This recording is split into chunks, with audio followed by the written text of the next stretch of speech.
Chapter 2.18.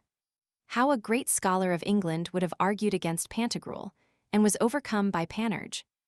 In that same time, a certain learned man named Thaumast, hearing the fame and renown of Pantagruel's incomparable knowledge, came out of his own country of England with an intent only to see him, to try thereby and prove whether his knowledge in effect was so great as it was reported to be.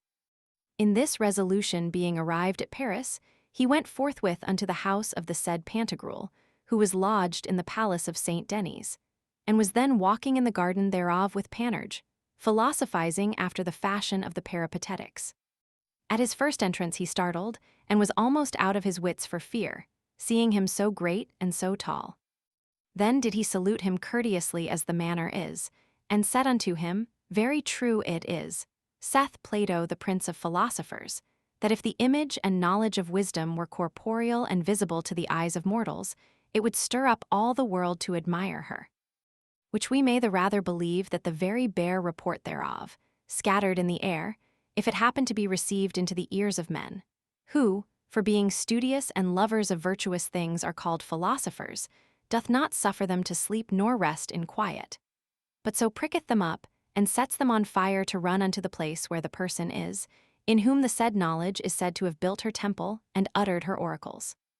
As it was manifestly shown unto us in the Queen of Sheba, who came from the utmost borders of the East and Persian Sea, to see the order of Solomon's house and to hear his wisdom. In Anacharsis, who came out of Scythia, even unto Athens, to see Solon. In Pythagoras, who travelled far to visit the memphitical vaticinators. In Plato, who went a great way off to see the magicians of Egypt and Archytas of Tarentum. In Apollonius Tyanius, who went as far as unto Mount Caucasus, passed along the Scythians, the Massagetes, the Indians, and sailed over the great river Phison, even to the Brachmans to see Hierarchus. As likewise unto Babylon, Chaldea, Media, Assyria, Parthia, Syria, Phoenicia, Arabia, Palestina, and Alexandria, even unto Ethiopia, to see the gymnosophists. The like example have we of Titus Livius, whom to see and hear divers studious persons came to Rome from the confines of France and Spain. I dare not reckon myself in the number of those so excellent persons, but well would be called studious, and a lover not only of learning, but of learned men also. And indeed, having heard the report of your so inestimable knowledge, I have left my country, my friends, my kindred, and my house, and am come thus far, valuing at nothing the length of the way, the tediousness of the sea, nor strangeness of the land, and that only to see you and to confer with you about some passages in philosophy, of geomancy, and of the cabalistic art, whereof I am doubtful and cannot satisfy my mind. Which if you can resolve, I yield myself unto you for a slave henceforward, together with all my posterity. For other gift have I none that I can esteem a recompense sufficient for so great a favor. I will reduce them into writing, and tomorrow publish them to all the learned men in the city, that we may dispute publicly before them. But see in what manner I mean that we shall dispute. I will not argue pro et contra, as do the sottish sophisters of this town and other places. Likewise I will not dispute after the manner of the academics by declamation, nor yet by numbers, as Pythagoras was wont to do, and as Picus de la Murrangula did of late at Rome. But I will dispute by signs only without speaking, for the matters are so abstruse, hard, and arduous, that words proceeding from the mouth of man will never be sufficient for unfolding of them to my liking. May it, therefore, please your magnificence to be there. It shall be at the great hall of Navarre at 7 o'clock in the morning. When he had spoken these words, Pantagruel very honorably said unto him, Sir, of the graces that God hath bestowed upon me, I would not deny to communicate unto any man to my power. For whatever comes from him is good, and his pleasure is that it should be increased when we come amongst men worthy and fit to receive this celestial manna of honest literature. In which number, because that in this time, as I do already very plainly perceive, thou holdest the first rank, I give thee notice that at all hours thou shalt find me ready to condescend to every one of thy requests according to my poor ability, although I ought rather to learn of thee than thou of me.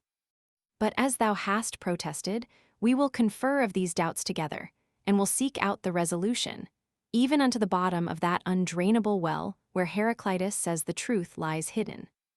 And I do highly commend the manner of arguing which thou hast proposed, to wit, by signs without speaking.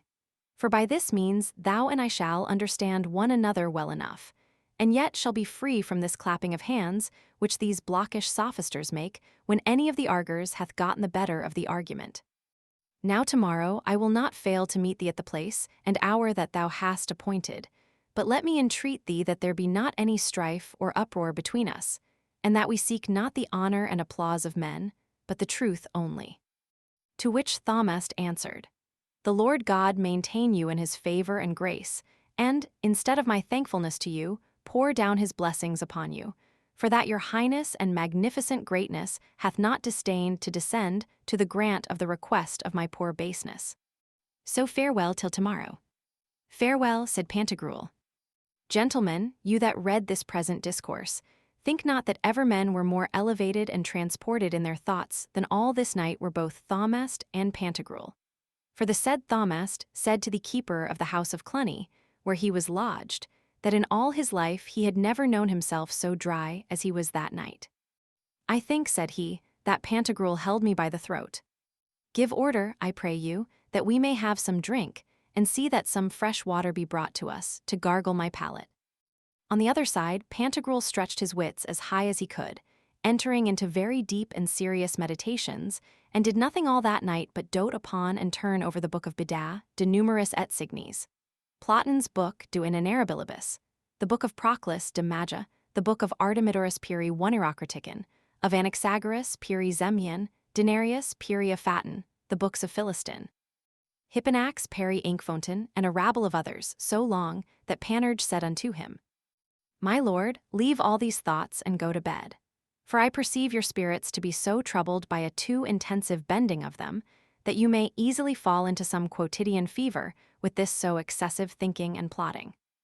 But having first drunk 25 or 30 good draughts, retire yourself and sleep your fill. For in the morning I will argue against and answer my master the Englishman, and if I drive him not ad medem non loqui, then call me knave. Yea, but said he, my friend Panurge, he is marvellously learned. How wilt thou be able to answer him? Very well, answered Panurge, I pray you talk no more of it, but let me alone. Is any man so learned as the devils are? No, indeed, said Pantagruel, without God's especial grace. Yet for all that, said Panurge, I have argued against them, gravelled and blanked them in disputation, and laid them so squat upon their tails that I have made them look like monkeys. Therefore be assured that tomorrow I will make this vainglorious Englishman to skite vinegar before all the world. So Panurge spent the night with tippling amongst the pages, and played away all the points of his breeches at primus secundus and at peck point, in French called la vergette. Yet, when the condescended on time was come, he failed not to conduct his master Pantagruel to the appointed place, unto which, believe me, there was neither great nor small in Paris, but came, thinking with themselves that this devilish Pantagruel, who had overthrown and vanquished in dispute all these doting freshwater sophisters, would now get full payment and be tickled to some purpose. For this Englishman is a terrible bustler and horrible coal-keeper. We will see who will be conqueror, for he never met with his match before. Thus all being assembled, Thamast stayed for them. And then, when Pantagruel and Panurge came into the hall, all the schoolboys, professors of arts, senior sophisters, and bachelors began to clap their hands, as their scurvy custom is. But Pantagruel cried out with a loud voice, as if it had been the sound of a double cannon, saying, Peace, with a devil to you, peace. By G, you rogues, if you trouble me here, I will cut off the heads of every one of you. At which words they remained all daunted and astonished like so many ducks, and durst not do so much as cough, although they had swallowed 15 pounds of feathers. Withal they grew so dry with this only voice, that they laid out their tongues a full half-foot beyond their mouths, as if Pantagruel had salted all their throats. Then began Panurge to speak, saying to the Englishman, Sir, are you come hither to dispute contentiously in those propositions you have set down, or, otherwise, but to learn and know the truth? To which answered Thamast, Sir, no other thing brought me hither, but the great desire I had to learn, and to know that of which I have doubted all my life long, and have neither found book nor man able to content me in the resolution of those doubts which I have proposed. And as for disputing contentiously, I will not do it, for it is too base a thing, and therefore leave it to those sottish sophisters who in their disputes do not search for the truth, but for contradiction only and debate. Then said Panurge, If I, who am but a mean and inconsiderable disciple of my master, my lord Pantagruel, content and satisfy you in all and everything, it were a thing below my said master, wherewith to trouble him. Therefore is it fitter that he be chairman, and sit as a judge and moderator of our discourse and purpose, and give you satisfaction in many things wherein perhaps I shall be wanting to your expectation. Truly, said Thamest, it is very well said, begin then. Now you must note that Panurge had set at the end of his long codpiece a pretty tuft of red silk, as also of white, green, and blue, and within it had put a fair orange. Chapter 2.19 How Panurge put to a nonplus the Englishmen that argued by signs. Everybody then taking heed, and hearkening with great silence, the Englishman lift up on high into the air his two hands severally, clenching in all the tops of his fingers together, after the manner which, a Latinanese, they call the hen's arse, and struck the one hand on the other by the nails 4 several times. Then he, opening them, struck the one with the flat of the other till it yielded a clashing noise, and that only once. Again, in joining them as before, he struck twice, and afterwards 4 times in opening them. Then did he lay them joined, and extended the one towards the other, as if he had been devoutly to send up his prayers unto God. Panurge suddenly lifted up in the air his right hand, and put the thumb thereof into the nostril of the same side, holding his 4 fingers straight out, and closed orderly in a parallel line to the point of his nose, shutting the left eye wholly, and making the other wink with a profound depression of the eyebrows and eyelids. Then lifted he up his left hand, with hard wringing and stretching forth his 4 fingers and elevating his thumb, which he held in a line directly correspondent to the situation of his right hand, with the distance of 1.5 cubits between them. This done, in the same form he abased towards the ground about the one and the other hand. Lastly, he held them in the midst, as aiming right at the Englishman's nose. And if Mercury, said the Englishman. Their Panurge interrupted him and said, You have spoken mask. Then made the Englishman this sign. His left hand all open he lifted up into the air, then instantly shut into his fist the 4 fingers thereof, and his thumb extended at length he placed upon the gristle of his nose. Presently after, he lifted up his right hand all open, and all open abased and bent it downwards, putting the thumb thereof in the very place where the little finger of the left hand did close in the fist, and the 4 right hand fingers he softly moved in the air. Then contrarily, he did with the right hand what he had done with the left, and with the left what he had done with the right. Panurge, being not a whit amazed at this, drew out into the air his trismegist codpiece with the left hand, and with his right drew forth a truncheon of a white ox rib, and 2 pieces of wood of a like form, one of black ebony and the other of incarnation brazil, and put them betwixt the fingers of that hand in good symmetry. Then, knocking them together, made such a noise as the lepers of Brittany used to do with their clappering clickets, yet better resounding and far more harmonious, and with his tongue contracted in his mouth, did very merrily warble it, always looking fixedly upon the Englishman. The divines, physicians, and chirurgeons, that were there thought that by this sign he would have inferred that the Englishman was a leper. The counsellors, lawyers, and decretalists conceived that by doing this he would have concluded some kind of mortal felicity to consist in leprosy, as the Lord maintained heretofore. The Englishman for all this was nothing daunted, but holding up his 2 hands in the air, kept them in such form that he closed the 3 master fingers in his fist, and passing his thumbs through his indical or foremost and middle fingers, his auriculary or little fingers remained extended and stretched out, and so presented he them to Panurge. Then joined he them so that the right thumb touched the left, and the left little finger touched the right. Hereat Panurge, without speaking one word, lift up his hands and made this sign. He put the nail of the forefinger of his left hand to the nail of the thumb of the same, making in the middle of the distance as it were a buckle, and of his right hand shut up all the fingers into his fist, except the forefinger, which he often thrust in and out through the said 2 others of the left hand. Then stretched he out the forefinger and middle finger or medical of his right hand, holding them asunder as much as he could, and thrusting them towards Thomest. Then did he put the thumb of his left hand upon the corner of his left eye, stretching out all his hand like the wing of a bird or the fin of a fish, and moving it very daintily this way and that way, he did as much with his right hand upon the corner of his right eye. Thomest began then to wax somewhat pale, and to tremble, and made him this sign. With the middle finger of his right hand, he struck against the muscle of the palm or pulp, which is under the thumb. Then put he the forefinger of the right hand in the like buckle of the left, but he put it under, and not over, as Panurge did. Then Panurge knocked one hand against another, and blowed in his palm, and put again the forefinger of his right hand into the overture or mouth of the left, pulling it often in and out. Then held he out his chin, most intentively looking upon Thomest. The people there, which understood nothing in the other signs, knew very well that therein he demanded, without speaking a word to Thomest, "What do you mean by that?" In effect, Thomest then began to sweat great drops, and seemed to all the spectators a man strangely ravished in high contemplation. Then he bethought himself, and put all the nails of his left hand against those of his right, opening his fingers as if they had been semicircles, and with this sign lift up his hands as high as he could. Whereupon Panurge presently put the thumb of his right hand under his jaws, and the little finger thereof in the mouth of the left hand, and in this posture made his teeth to sound very melodiously, the upper against the lower.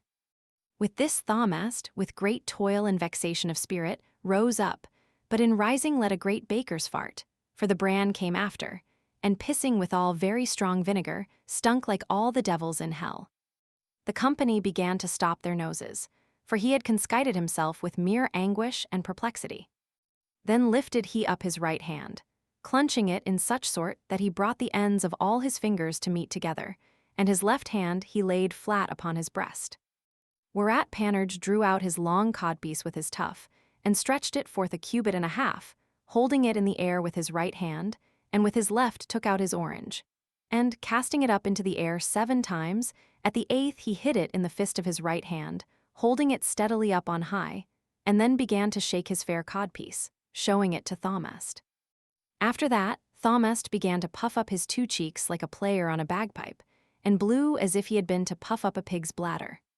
Whereupon Panurge put one finger of his left hand in his knockandraw, by some called St. Patrick's hole, and with his mouth sucked in the air, in such a manner as when one eats oysters in the shell, or when we sup up our broth. This done, he opened his mouth somewhat, and struck his right hand flat upon it, making therewith a great and a deep sound, as if it came from the superficies of the midriff through the trachea or pipe of the lungs, and this he did for 16 times, but Thomest did always keep blowing like a goose. Then Panurge put the forefinger of his right hand into his mouth, pressing it very hard to the muscles thereof. Then he drew it out, and withal made a great noise, as when little boys shoot pellets out of the pot cannons made of the hollow sticks of the branch of an alder tree, and he did it 9 times. Then Thomest cried out, "Ha, my masters, a great secret." With this he put in his hand up to the elbow, then drew out a dagger that he had, holding it by the point downwards. Whereat Panurge took his long codpiece, and shook it as hard as he could against his thighs, then put his 2 hands entwined in manner of a comb upon his head, laying out his tongue as far as he was able, and turning his eyes in his head like a goat that is ready to die. "Ha, I understand," said Thomest, "but what?" Making such a sign that he put the haft of his dagger against his breast, and upon the point thereof the flat of his hand, turning in a little the ends of his fingers. Whereat Panurge held down his head on the left side, and put his middle finger into his right ear, holding up his thumb bolt upright. Then he crossed his 2 arms upon his breast and coughed 5 times, and at the 5th time he struck his right foot against the ground. Then he lifted up his left arm, and closing all his fingers into his fist, held his thumb against his forehead, striking with his right hand 6 times against his breast. But Thomest, as not content therewith, put the thumb of his left hand upon the top of his nose, shutting the rest of his said hand, whereupon Panurge set his 2 master fingers upon each side of his mouth, drawing it as much as he was able, and widening it so that he showed all his teeth, and with his 2 thumbs plucked down his 2 eyelids very low, making therewith a very ill-favored countenance, as it seemed to the company. Chapter 2.2. How Thomist relateth the virtues and knowledge of Panurge. Then Panurge rose up, and putting off his cap, did very kindly thank the said Panurge, and with a loud voice said unto all the people that were there, My lords, gentlemen, and others, at this time may I to some good purpose speak that evangelical word, et ex plus quam salem hic. You have here in your presence an incomparable treasure, that is, my Lord Pantagruel, whose great renown hath brought me hither, out of the very heart of England, to confer with him about the insoluble problems, both in magic, alchemy, the cabal, geomancy, astrology, and philosophy, which I had in my mind. But at present I am angry even with fame itself, which I think was envious to him, for that it did not declare the 1,000th part of the worth that indeed is in him. You have seen how his disciple only hath satisfied me, and hath told me more than I asked of him. Besides, he hath opened unto me, and resolved other inestimable doubts, wherein I can assure you he hath to me discovered the very true well, fountain, and abyss of the encyclopedia of learning. Yea, in such a sort that I did not think I should ever have found a man that could have made his skill appear in so much as the first elements of that concerning which we disputed by signs, without speaking either word or half-word. But in fine, I will reduce into writing that which we have said and concluded, that the world may not take them to be fooleries, and will thereafter cause them to be printed, that everyone may learn as I have done. Judge, then, what the master had been able to say, seeing the disciple hath done so valiantly, for non est discipulus super magistrum. Howsoever, God be praised. And I do very humbly thank you for the honor that you have done us at this act. God reward you for it eternally. The like thanks gave Pantagruel to all the company, and going from thence, he carried Thomist to dinner with him, and believed that they drank as much as their skins could hold, or, as the phrase is, with unbuttoned bellies, for in that age they made fast their bellies with buttons, as we do now the collars of our doublets or jerkins, even till they neither knew where they were nor whence they came. Bless Lady, how they did carouse it, and pluck, as we say at the kid's leather. And flagons to trot, and they to toot, draw, give page some wine here, reach hither, fill with a devil so. There was not one, but did drink 25 or 30 pipes. Can you tell how? Even sicut terra sine aqua, for the weather was hot, and besides that, they were very dry. In matter of the exposition of the propositions set down by Thomist, and the signification of the signs which they used in their disputation, I would have set them down for you according to their own relation. But I have been told that Thomist made a great book of it, imprinted at London, wherein he hath set down all, without omitting anything, and therefore at this time I do pass by it. Chapter 2.21. How Panurge was in love with a lady of Paris. Panurge began to be in great reputation in the city of Paris, by means of this disputation, wherein he prevailed against the Englishmen, and from thenceforth made his codpiece to be very useful to him. To which effect he had it pinked with pretty little embroideries, after the Romanske fashion. And the world did praise him publicly, in so far that there was a song made of him, which little children did use to sing when they were to fetch mustard. He was withal made welcome in all companies of ladies and gentlewomen, so that at last he became presumptuous, and went about to bring to his lure one of the greatest ladies in the city. And indeed, leaving a rabble of long prologues and protestations, which ordinarily these dolent contemplative Lent-lovers make who never meddle with the flesh. One day he said unto her, Madam, it would be a very great benefit to the commonwealth, delightful to you, honorable to your progeny, and necessary for me, that I cover you for the propagating of my race, and believe it, for experience will teach it you.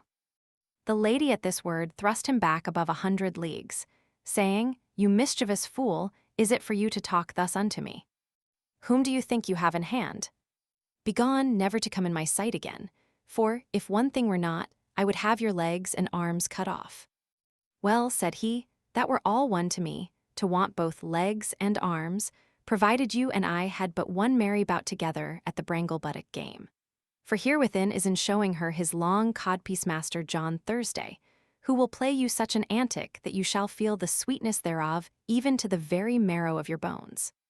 He is a gallant, and doth so well know how to find out all the corners, creaks, and ingrained inmates in your carnal trap, that after him there needs no broom, he'll sweep so well before, and leave nothing to his followers to work upon.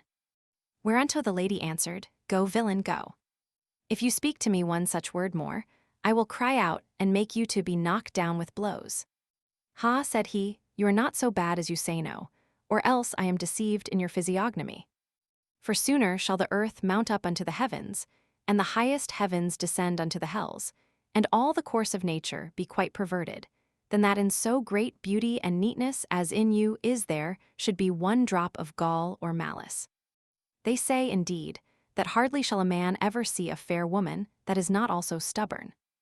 Yet that is spoke only of those vulgar beauties.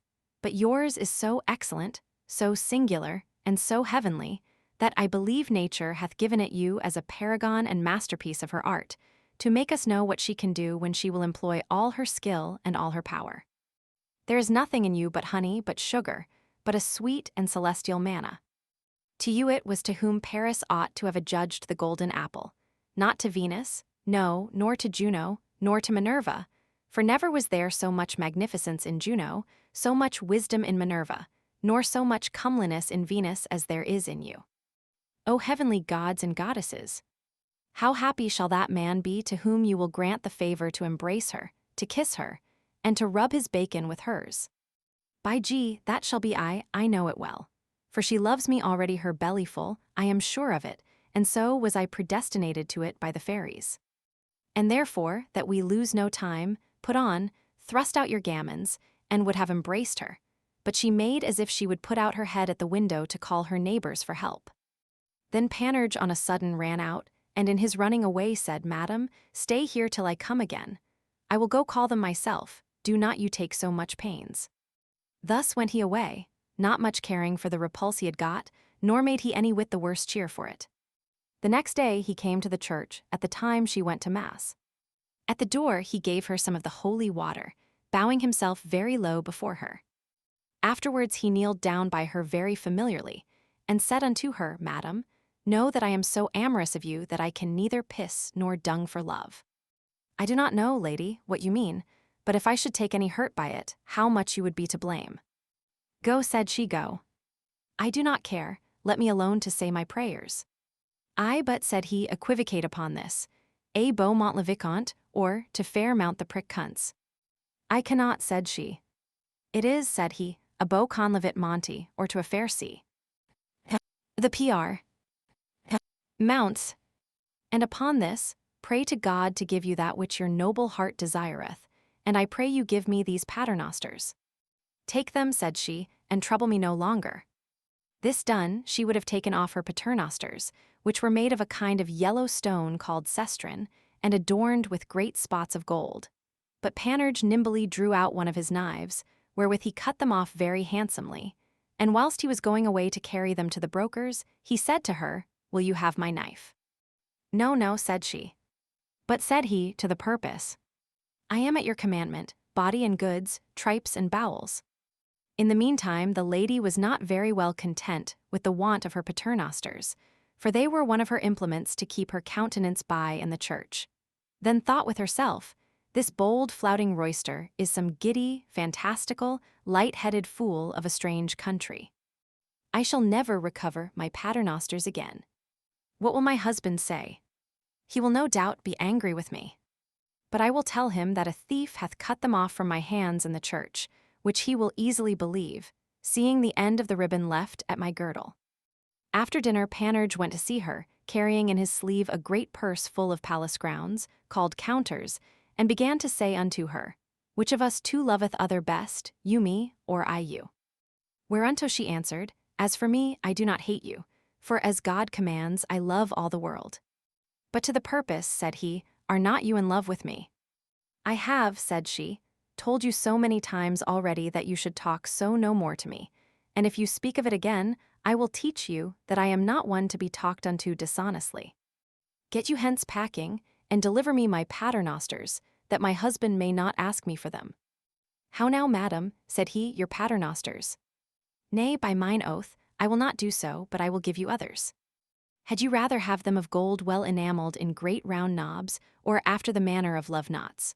Or otherwise all massive like great ingots, or if you had rather have them of ebony, of jacinth, or of grained gold, with the marks of fine turquoises, or of fair topazes, marked with fine sapphires, or of balu rubies, with great marks of diamonds of 8 and 20 squares. No, no, all this is too little. I know a fair bracelet of fine emeralds, marked with spotted ambergris, and at the buckle a Persian pearl as big as an orange. It will not cost above 5 and 20,000 ducats. I will make you a present of it, for I have ready coin enough, and withal he made a noise with his counters, as if they had been French crowns. Will you have a piece of velvet, either of the violet color or of crimson dyed in grain, or a piece of broached or crimson satin? Will you have chains, gold, tablets, rings? You need no more but say, yes. So far as 50,000 ducats may reach, it is but as nothing to me. By the virtue of which words he made the water come in her mouth. But she said unto him, No, I thank you, I will have nothing of you. By G, said he, but I will have somewhat of you. Yet shall it be that which shall cost you nothing, neither shall you have a jot the less when you have given it. Hold! Showing his long codpiece, this is Master John Goodfellow, that asks for lodging, and with that would have embraced her. But she began to cry out, yet not very loud. Then Panurge put off his counterfeit garb, changed his false visage, and said unto her, You will not then otherwise let me do a little. A turd for you! You do not deserve so much good, nor so much honor. But by G, I will make the dogs ride you. And with this he ran away as fast as he could, for fear of blows, whereof he was naturally fearful. Chapter 2.22. How Panurge served a Parisian lady a trick that pleased her not very well. Now you must note that the next day was the great festival of Corpus Christi, called the Sacker, wherein all women put on their best apparel, and on that day the said lady was clothed in a rich gown of crimson satin, under which she wore a very costly white velvet petticoat. The day of the eve, called the vigil, Panurge searched so long of one side and another that he found a hot or salt bitch, which, when he had tied her with his girdle, he led to his chamber and fed her very well all that day and night. In the morning thereafter he killed her, and took that part of her which the Greek geomancers know, and cut it into several small pieces as small as he could. Then, carrying it away as close as might be, he went to the place where the lady was to come along to follow the procession, as the custom is upon the said holy day. And when she came in, Panurge sprinkled some holy water on her, saluting her very courteously. Then, a little while after she had said her petty devotions, he sat down close by her upon the same bench, and gave her this roundelay in writing, in manner as followeth. A roundelay. For this one time, that I to you my love discovered, you did too cruel prove, to send me packing, hopeless, and so soon, who never any wrong to you had done in any kind of action, word, or thought, so that, if my suit liked you not, you ought to have spoke more civilly, and to this sense, my friend, be pleased to depart from hence, for this one time. What hurt do I, to wish you to remark, with favor and compassion, how a spark of your great beauty hath inflamed my heart with deep affection, and that, for my part, I only ask that you with me would dance the brangle gay in feats of dalliance, for this one time. And as she was opening this paper to see what it was, Panurge very promptly and lightly scattered the drug that he had upon her in divers places, but especially in the plaits of her sleeves and of her gown. Then said he unto her, Madam, the poor lovers are not always at ease. As for me, I hope that those heavy nights, those pains and troubles, which I suffer for love of you, shall be a deduction to me of so much pain in purgatory. Yet, at the least, pray to God to give me patience in my misery. Panurge had no sooner spoke this, but all the dogs that were in the church came running to this lady with the smell of the drugs that he had strewed upon her. Both small and great, big and little, all came, laying out their member, smelling to her, and pissing everywhere upon her. It was the greatest villainy in the world. Panurge made the fashion of driving them away, then took his leave of her and withdrew himself into some chapel or oratory of the said church to see the sport. For these villainous dogs did compass all her habiliments, and left none of her attire unbesprinkled with their staling, insomuch that a tall greyhound pissed upon her head, others in her sleeves, others on her crupperpiece, and the little ones pissed upon her pattens, so that all the women that were round about her had much ado to save her. Whereat Panurge very heartily laughing, he said to one of the lords of the city, I believe that same lady is hot, or else that some greyhound hath covered her lately.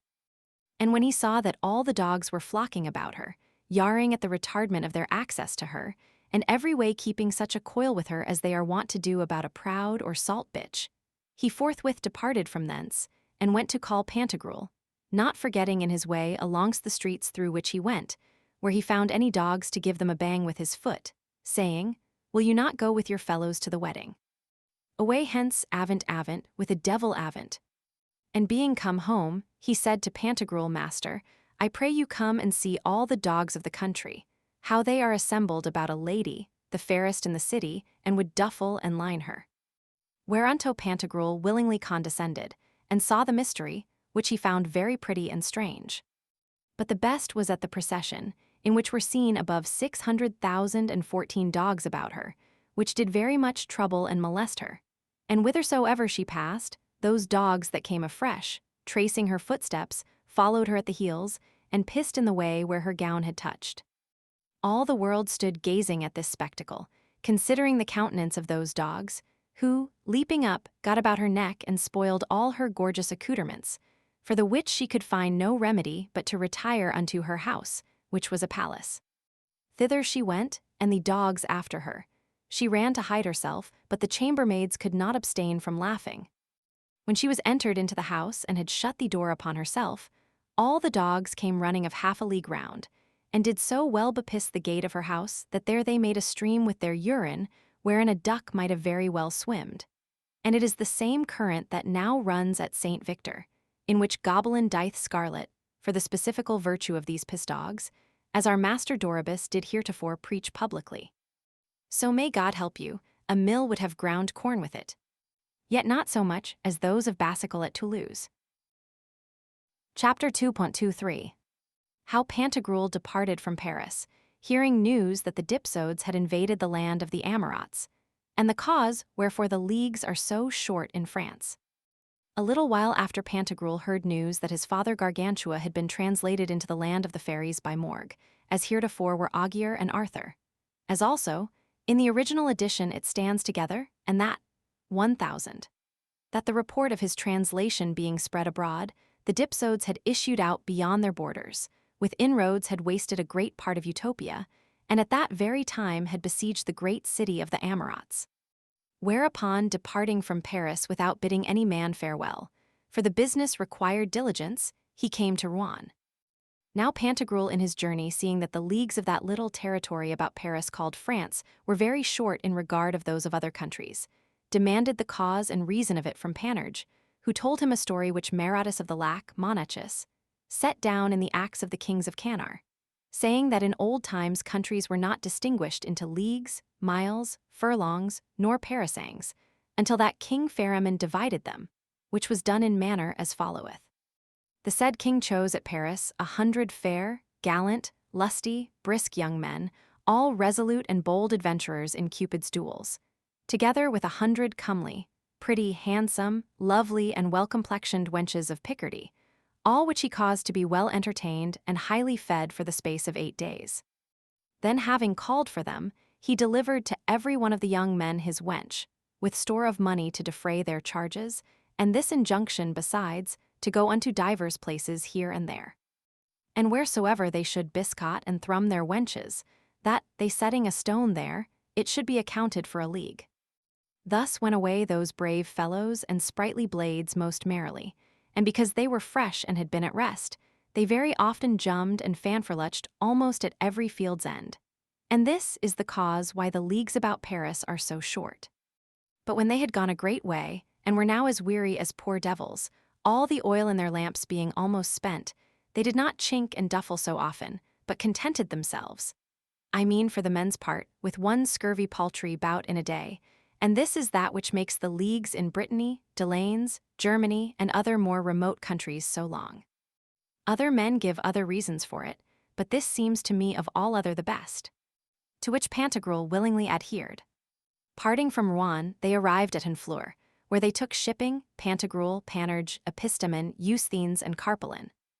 In which place, waiting for a favorable wind, and caulking their ship, he received from a lady of Paris, which he had formerly kept and entertained a good long time, a letter directed on the outside thus, to the best beloved of the fair women, and least loyal of the valiant men P. N. T. G. R. 50. Chapter 2.24. A letter which a messenger brought to Pantagruel from a lady of Paris together, with the exposition of a posy written in a gold ring. When Pantagruel had read the superscription, he was much amazed, and therefore demanded of the said messenger the name of her that had sent it. Then opened he the letter, and found nothing written in it, nor otherwise enclosed, but only a gold ring with a square table diamond. Wondering at this, he called Panurge to him, and showed him the case.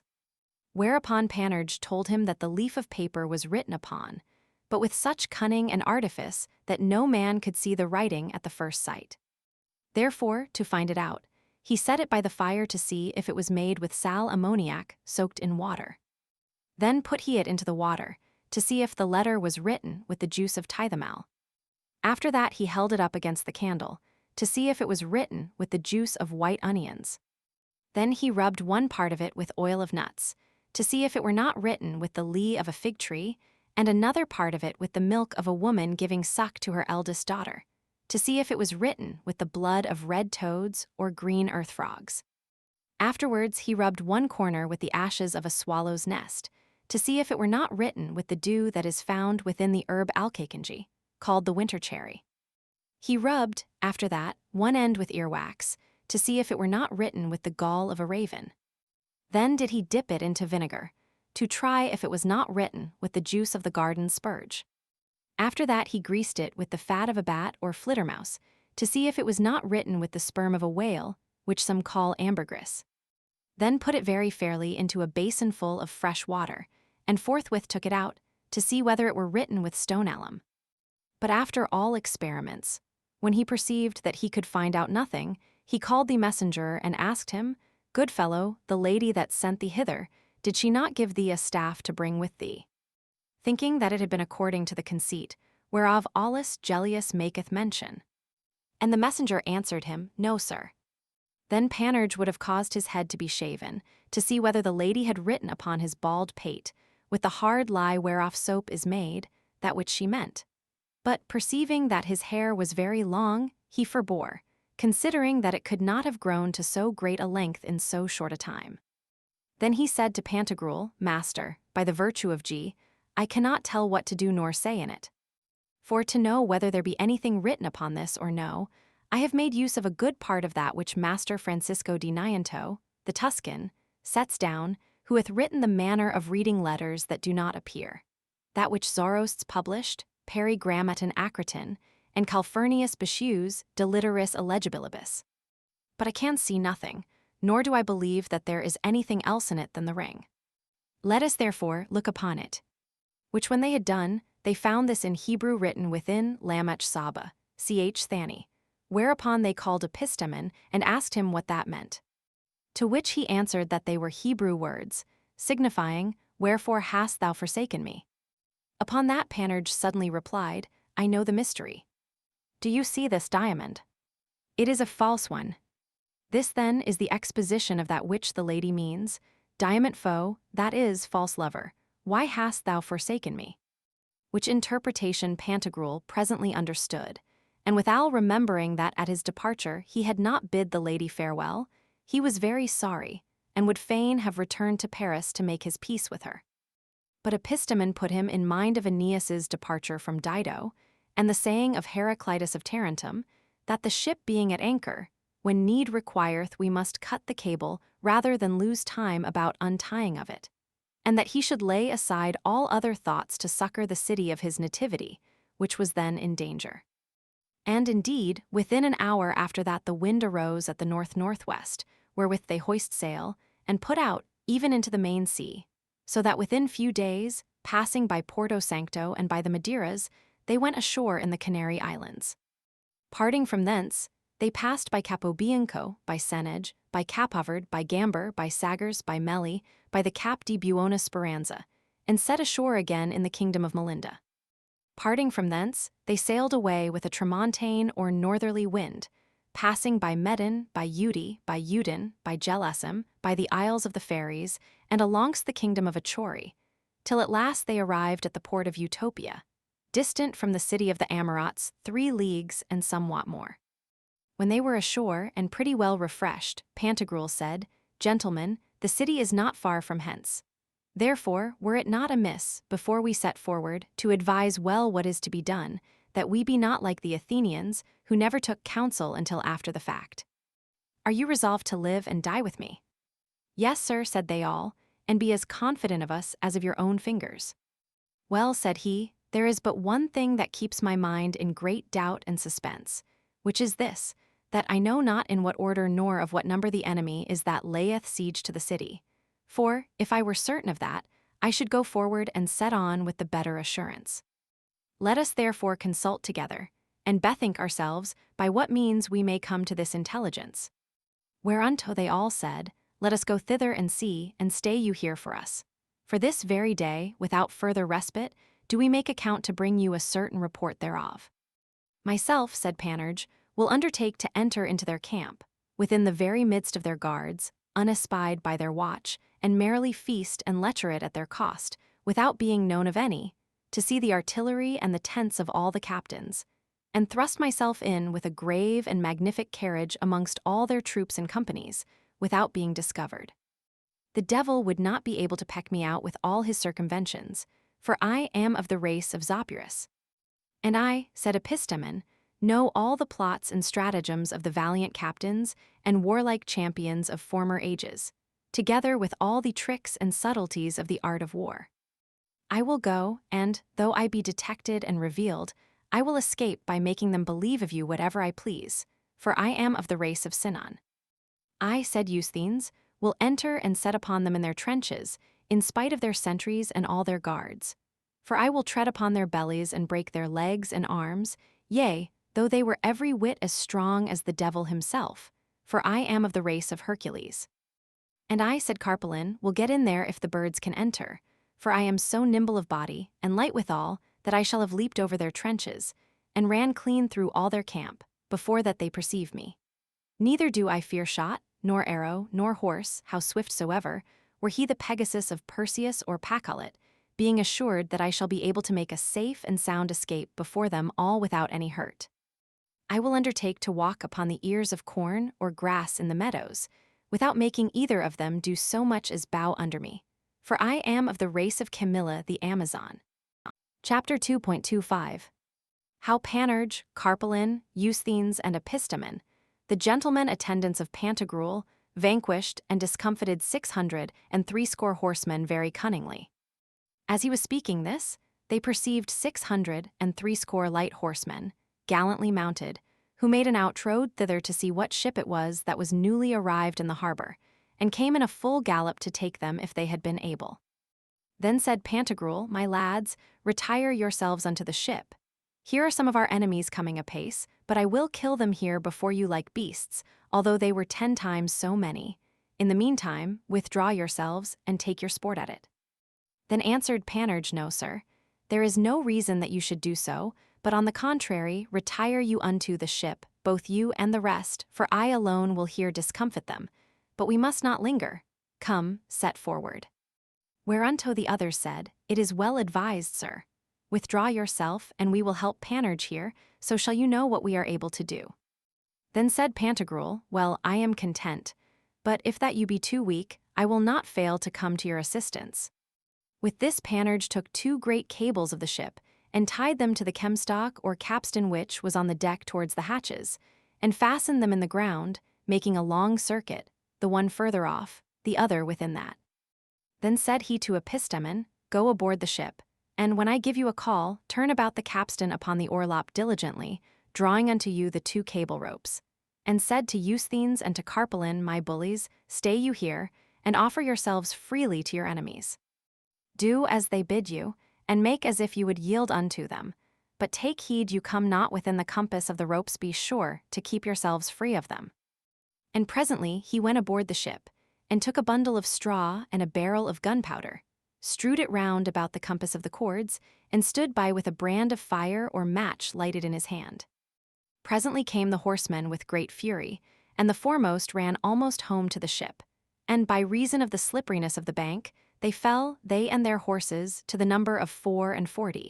which the rest seeing, came on, thinking that resistance had been made them at their arrival.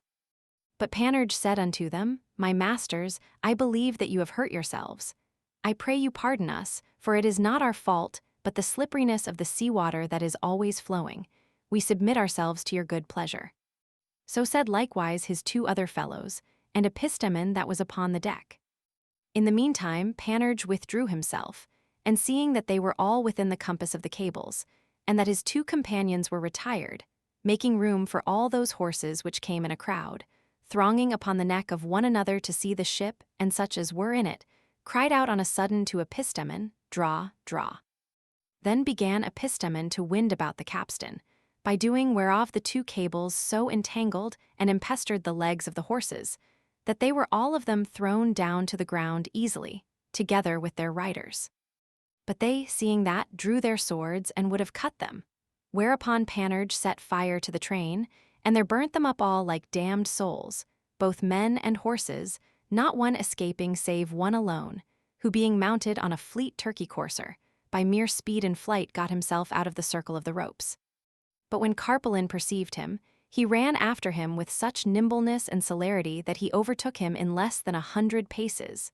Then, leaping close behind him upon the crupper of his horse, clasped him in his arms, and brought him back to the ship. This exploit being ended, Pantagruel was very jovial, and wondrously commended the industry of these gentlemen, whom he called his fellow soldiers, and made them refresh themselves and feed well and merrily upon the seashore, and drink heartily with their bellies upon the ground, and their prisoner with them, whom they admitted to that familiarity. Only that the poor devil was somewhat afraid that Pantagruel would have eaten him up whole, which, considering the wideness of his mouth and capacity of his throat, was no great matter for him to have done. For he could have done it as easily as you would eat a small comfit, he showing no more in his throat than would a grain of millet seed in the mouth of an ass. Chapter 2.26 How Pantagruel and his company were weary in eating still salt meats, and how Carpalin went a-hunting to have some venison. Thus as they talked and chatted together, Carpalin said, And, by the belly of Saint Quennet, shall we never eat any venison? This salt meat makes me horribly dry. I will go fetch you a quarter of one of those horses which we have burnt. It is well roasted already. As he was rising up to go about it, he perceived under the side of a wood a fair great roebuck, which was come out of his fort, as I conceive, at the sight of Panurge's fire. Him did he pursue and run after with as much vigor and swiftness as if it had been a bolt out of a crossbow, and caught him in a moment. And whilst he was in his course, he with his hands took in the air 4 great bustards, 7 bitterns, 6 and 20 grey partridges, 2 and 30 red-legged ones, 16 pheasants, 9 woodcocks, 19 herons, 2 and 30 cushats and ringdoves. And with his feet killed 10 or 12 hares and rabbits, which were then at relief and pretty big withal, 18 rails in a knot together, with 15 young wild boars, 2 little beavers, and 3 great foxes. So, striking the kid with his falchion athwart the head, he killed him, and bearing him on his back, he in his return took up his hares, rails, and young wild boars, and as far off as he could be heard, cried out and said, Panurge, my friend, vinegar, vinegar. Then the good Pantagruel, thinking he had fainted, commanded them to provide him some vinegar. But Panurge knew well that there was some good prey in hands, and forthwith showed unto noble Pantagruel how he was bearing upon his back a fair roebuck, and all his girdle bordered with hares. Then immediately did Epistemon make, in the name of the 9 muses, 9 antique wooden spits. Eusthenes did help to flay, and Panurge placed 2 great cuirassier saddles in such sort that they served for andirons, and making their prisoner to be their cook, they roasted their venison by the fire wherein the horsemen were burnt. And making great cheer with a good deal of vinegar, the devil a one of them did forbear from his victuals. It was a triumphant and incomparable spectacle to see how they ravened and devoured. Then said Pantagruel, Would to God every one of you had 2 pairs of little anthem or sacring bells hanging at your chin, and that I had at mine the great clocks of Rents, of Poictiers, of Tours, and of Cambrai, to see what a peal they would ring with the wagging of our chaps. But, said Panurge, it were better we thought a little upon our business, and by what means we might get the upper hand of our enemies. That is well remembered, said Pantagruel. Therefore spoke he thus to the prisoner, my friend, Tell us here the truth, and do not lie to us at all, if thou wouldst not be flayed alive, for it is I that eat the little children. Relate unto us at full the order, the number, and the strength of the army. To which the prisoner answered, Sir, know for a truth that in the army there are 300 giants, all armed with armor of proof, and wonderful great. Nevertheless, not fully so great as you, except one that is their head, named Loupgarou, who is armed from head to foot with cyclopical anvils. Furthermore, 163,000 foot, all armed with the skins of hobgoblins, strong and valiant men. 11,400 men-at-arms or cuirassiers, 3,600 double cannons, and arquebusiers without number. 14,000 pioneers. 150,000 whores, fair like goddesses. That is for me, said Panurge, whereof some are Amazons, some lionesses, others Parisians, Toringels, Angevins, Poictevins, Normans, and High Dutch there are of them of all countries and all languages. Yea, but, said Pantagruel, is the king there? Yes, sir, said the prisoner, he is there in person, and we call him Anarchus, king of the Dipsodes, which is as much to say as thirsty people. For you never saw men more thirsty, nor more willing to drink, and his tent is guarded by the giants. It is enough, said Pantagruel. Come, brave boys, are you resolved to go with me?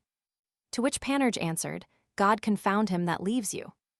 I have already bethought myself how I will kill them all like pigs, and so the devil one leg of them shall escape.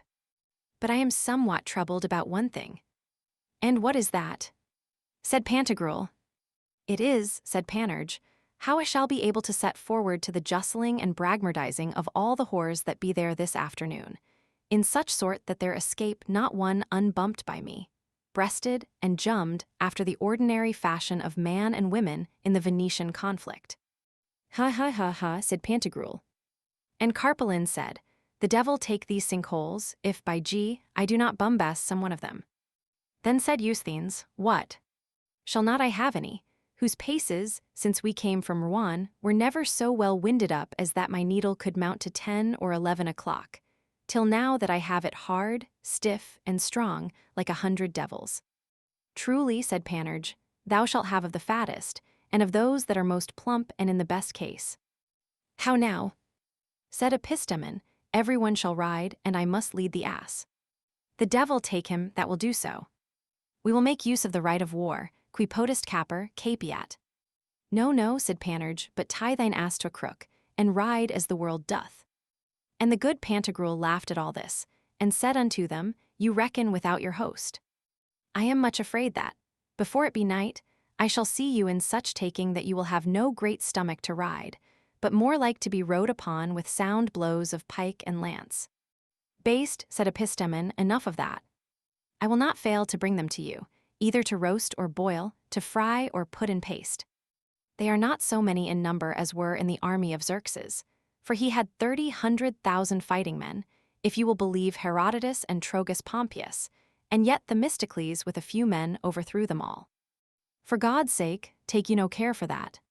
Cobsmany, said Panurge, my codpiece alone shall suffice to overthrow all the men, and my Saint Sweephole, that dwells within it, shall lay all the women squat upon their backs. Up then, my lads, said Pantagruel, and let us march along. Chapter 2.27. How Pantagruel set up one trophy in memorial of their valor, and Panurge another in remembrance of the hares.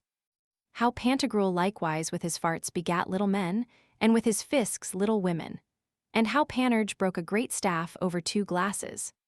Before we depart hence, said Pantagruel, in remembrance of the exploit that you have now performed, I will in this place erect a fair trophy.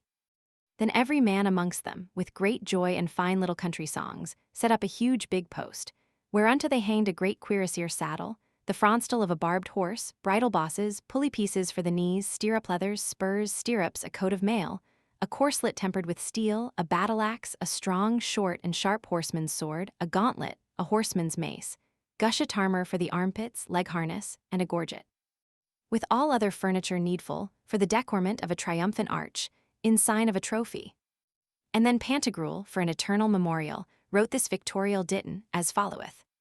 Here was the prowess made apparent of 4 brave and valiant champions of proof, who, without any arms but wit, at once, like Fabius or the two Scipions, burnt in a fire 600 crabless, strong rogues ne'er vanquished before. By this each king may learn, rook, pawn, and knight, that sleight is much more prevalent than might. For victory, as all men see, hangs on the ditty of that committee where the great God hath his abode. Nor doth he it to strong and great men give, but to his elect, as we must believe. Therefore shall he obtain wealth and esteem, who thorough faith doth put his trust in him. Whilst Pantagruel was writing these foresaid verses, Panurge halved and fixed upon a great stake the horns of a roebuck, together with the skin and the right forefoot thereof, the ears of 3 leverets, the chine of a canaille, the jaws of a hare, the wings of 2 bustards, the feet of 4 queese doves, a bottle or borracho full of vinegar, a horn wherein to put salt, a wooden spit, a larding stick, a scurvy kettle full of holes, a dripping pan to make sauce in, an earthen salt cellar, and a goblet of bovies. Then, in imitation of Pantagruel's verses and trophy, wrote that which followeth. Here was it that 4 jovial blades sat down to a profound carousing, and to crown their banquet with those wines which please best great Bacchus, the monarch of their drinking state. Then were the reins and furch of a young hare, with salt and vinegar, displayed there, of which to snatch a bit or 2 at once they all fell on like hungry scorpions. For inventories of defensories say that in heat we must drink neat all out, and of the choicest stuff. But it is bad to eat of young hare's flesh, unless with vinegar we it refresh. Receive this tenet then, without control, that vinegar of that meat is the soul. Then said Pantagruel, Come, my lads, let us begone. We have stayed here too long about our victuals, for very seldom doth it fall out that the greatest eaters do the most martial exploits. There is no shadow like that of flying colors, no smoke like that of horses, no clattering like that of armor. At this Epistemon began to smile and said, There is no shadow like that of the kitchen, no smoke like that of pasties, and no clattering like that of goblets. Unto which answered Panurge, There is no shadow like that of curtains, no smoke like that of women's breasts, and no clattering like that of ballocks. Then forthwith rising up he gave a fart, a leap, and a whistle, and most joyfully cried out aloud, Ever live Pantagruel. When Pantagruel saw that, he would have done as much. But with the fart that he let the earth trembled 9 leagues about, wherewith and with the corrupted air he begot above 53,000 little men, ill-favored dwarfs, and with one fisk that he let he made as many little women, crouching down, as you shall see in divers places, which never grow but like cows' tails downwards, or, like the limacin radishes, round. How now? Said Panurge, are your farts so fertile and fruitful? By G, here be brave farted men and fisked women, let them be married together. They will beget fine hornets and dorflies. So did Pantagruel, and called them pygmies. Those he sent to live in an island thereby, where since that time they are increased mightily. But the cranes make war with them continually, against which they do most courageously defend themselves, for these little ends of men and dandyprats, whom in Scotland they call whiffandles and knots of a tar-barrel, are commonly very testy and choleric. The physical reason whereof is, because their heart is near their spleen. At this same time, Panurge took 2 drinking glasses that were there, both of one bigness, and filled them with water up to the brim, and set one of them upon one stool and the other upon another, placing them about 1 foot from one another. Then he took the staff of a javelin, about 5 foot and a half long, and put it upon the 2 glasses, so that the 2 ends of the staff did come just to the brims of the glasses. This done, he took a great stake or billet of wood, and said to Pantagruel and to the rest, My masters, behold how easily we shall have the victory over our enemies. For just as I shall break this staff here upon these glasses, without either breaking or crazing of them, nay, which is more, without spilling 1 drop of the water that is within them, even so shall we break the heads of our dipsodes without receiving any of us any wound or loss in our person or goods. But that you may not think there is any witchcraft in this, hold. Said he to Eusthenes, Strike upon the midst as hard as thou canst with this log. Eusthenes did so, and the staff broke in 2 pieces, and not 1 drop of the water fell out of the glasses. Then said he, I know a great many such other tricks. Let us now therefore march boldly and with assurance. Chapter 2.28 How Pantagruel got the victory, very strangely, over the dipsodes and the giants. After all this talk, Pantagruel took the prisoner to him and sent him away, saying, Go thou unto thy king in his camp, and tell him tidings of what thou hast seen, and let him resolve to feast me tomorrow about noon. For as soon as my galleys shall come, which will be tomorrow at furthest, I will prove unto him by 1,800,000 fighting men and 7,000 giants, all of them greater than I am, that he hath done foolishly and against reason thus to invade my country. Wherein Pantagruel feigned that he had an army at sea. But the prisoner answered that he would yield himself to be his slave, and that he was content never to return to his own people, but rather with Pantagruel to fight against them, and for God's sake besought him that he might be permitted so to do. Whereunto Pantagruel would not give consent, but commanded him to depart thence speedily and begone as he had told him, and to that effect gave him a box full of euphorbium, together with some grains of the black chameleon thistle, steeped into aqua vitae and made up into the condiment of a wet sucket, commanding him to carry it to his king, and to say unto him that if he were able to eat 1 ounce of that without drinking after it, he might then be able to resist him without any fear or apprehension of danger. The prisoner then besought him with joined hands that in the hour of the battle he would have compassion upon him. Whereat Pantagruel said unto him, After that thou hast delivered all unto the king, put thy whole confidence in God, and he will not forsake thee. Because, although for my part one be mighty, as thou mayst see, and have an infinite number of men in arms, I do nevertheless trust neither in my force nor in mine industry, but all my confidence is in God my protector, who doth never forsake those that in him do put their trust and confidence. This done, the prisoner requested him that he would afford him some reasonable composition for his ransom. To which Pantagruel answered, that his end was not to rob nor ransom men, but to enrich them and reduce them to total liberty. Go thy way, said he, in the peace of the living God, and never follow evil company, lest some mischief befall thee.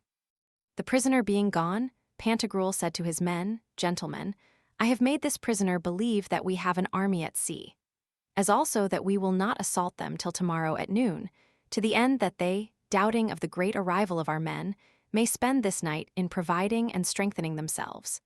But in the meantime my intention is that we charge them about the hour of the first sleep. Let us leave Pantagruel here with his apostles, and speak of King Anarchus and his army. When the prisoner was come, he went unto the king and told him how there was a great giant come, called Pantagruel, who had overthrown and made to be cruelly roasted all the 650 horsemen, and he alone escaped to bring the news. Besides that, he was charged by the said giant to tell him that the next day, about noon, he must make a dinner ready for him, for at that hour he was resolved to set upon him. Then did he give him that box wherein were those confitures. But as soon as he had swallowed down 1 spoonful of them, he was taken with such a heat in the throat, together with an ulceration in the flap of the top of the windpipe, that his tongue peeled with it in such sort that, for all they could do unto him, he found no ease at all, but by drinking only without cessation. For as soon as ever he took the goblet from his head, his tongue was on a fire, and therefore they did nothing but still pour in wine into his throat with a funnel. Which when his captains, bashaws, and guard of his body did see, they tasted of the same drugs to try whether they were so thirst-procuring and alterative or no. But it so befell them as it had done their king, and they plied the flagons so well that the noise ran throughout all the camp, how the prisoner was returned, that the next day they were to have an assault, that the king and his captains did already prepare themselves for it, together with his guards, and that with carousing lustily and quaffing as hard as they could.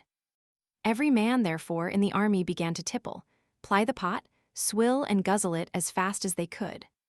In some, they drunk so much and so long that they fell asleep like pigs, all out of order throughout the whole camp. Let us now return to the good Pantagruel, and relate how he carried himself in this business. Departing from the place of the trophies, he took the mast of their ship in his hand like a pilgrim's staff, and put within the top of it 207 and 30 puncheons of white wine of Anjou. The rest was of Rouen, and tied up to his girdle the bark all full of salt, as easily as the lansquenets carry their little panniers, and so set onward on his way with his fellow soldiers. When he was come near to the enemy's camp, Panurge said unto him, Sir, if you would do well, let down this white wine of Anjou from the scuttle of the mast of the ship, that we may all drink thereof, like Bretons. Hereunto Pantagruel very willingly consented, and they drank so neat that there was not so much as one poor drop left of 237 and 30 puncheons, except one borracho or leathern bottle of Tour which Panurge filled for himself, for he called that his vade mecum, and some scurvy lees of wine in the bottom, which served him instead of vinegar.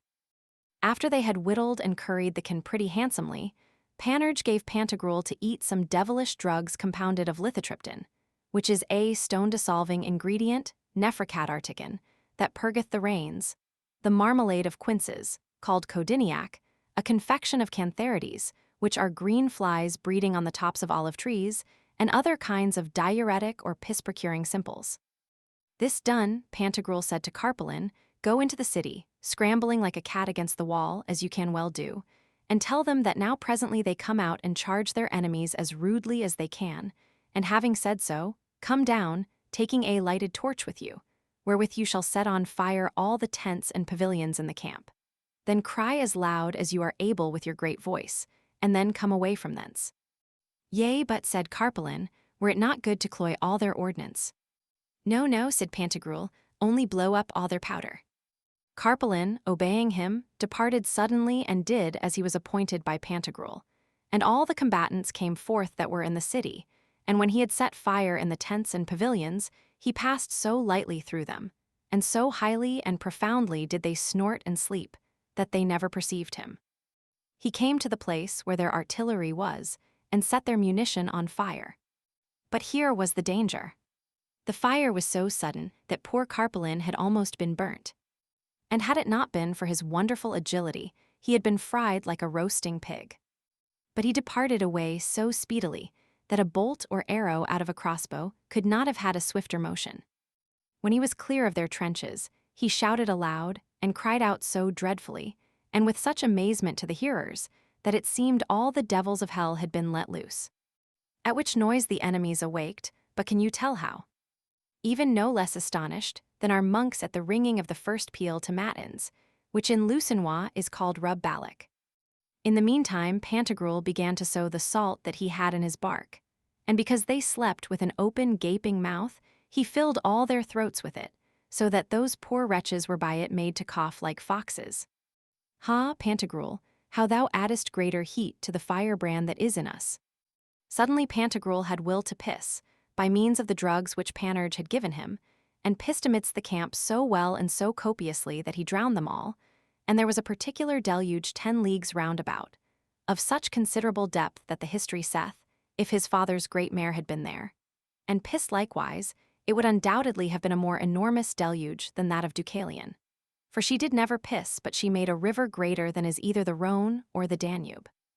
Which those that were come out of the city seeing, said, "They are all cruelly slain, see how the blood runs along." But they were deceived in thinking Pantagruel's urine had been the blood of their enemies, for they could not see, but by the light of the fire of the pavilions and some small light of the moon. The enemies, after that they were awaked, seeing on one side the fire in the camp, and on the other the inundation of the urinal deluge, could not tell what to say nor what to think. Some said that it was the end of the world and the final judgment, which ought to be by fire. Others again thought that the sea gods, Neptune, Proteus, Triton, and the rest of them did persecute them, for that indeed they found it to be like sea water and salt. Oh, who were able now condignly to relate how Pantagruel did demean himself against the 300 giants. O my muse, my Calliope, my Thalia, inspire me at this time, restore unto me my spirits, for this is the logical bridge of asses. Here is the pitfall, here is the difficulty, to have ability enough to express the horrible battle that was fought. Ah, would to God that I had now a bottle of the best wine that ever those drank, who shall read this so veridical history. Chapter 2.29. How Pantagruel discomfited the 300 giants armed with free stone, and Loupgarou their captain. The giants, seeing all their camp drowned, carried away their king Anarchus upon their backs as well as they could out of the fort, as Aeneas did to his father Anchises in the time of the conflagration of Troy. When Panurge perceived them, he said to Pantagruel, "Sir, yonder are the giants coming forth against you. Lay on them with your mast gallantly, like an old fencer. For now is the time that you must show yourself a brave man and an honest." And for our part, we will not fail you. I myself will kill to you a good many boldly enough.